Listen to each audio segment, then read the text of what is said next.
Pourquoi eh bien, vont-ils forcément adopter, Joseph Pesme, ces ados, le modèle qu'ils ont sous leurs yeux? Comment on construit sa sexualité à cet âge-là, justement?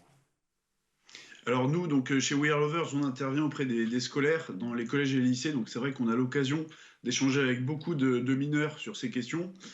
En fait, à cet âge-là, ils vont tout simplement chercher des références pour pouvoir tout simplement se rassurer.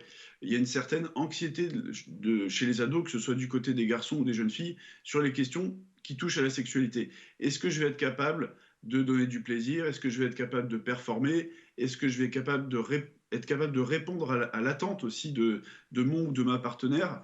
Ça crée tout un tas voilà, de peurs.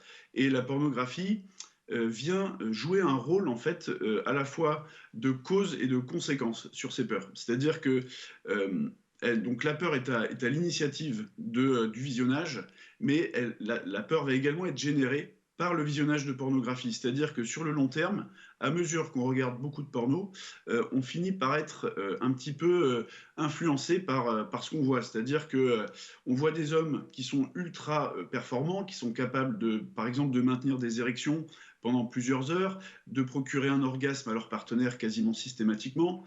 Les femmes ont toutes des corps qui sont super performants, super beaux, parfois retouchés par de la chirurgie esthétique, etc.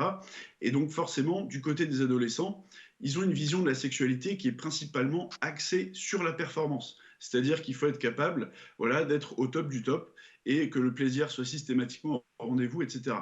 Or, la sexualité, on le sait bien, c'est pas comme dans un film porno, ça se passe pas forcément toujours comme ça.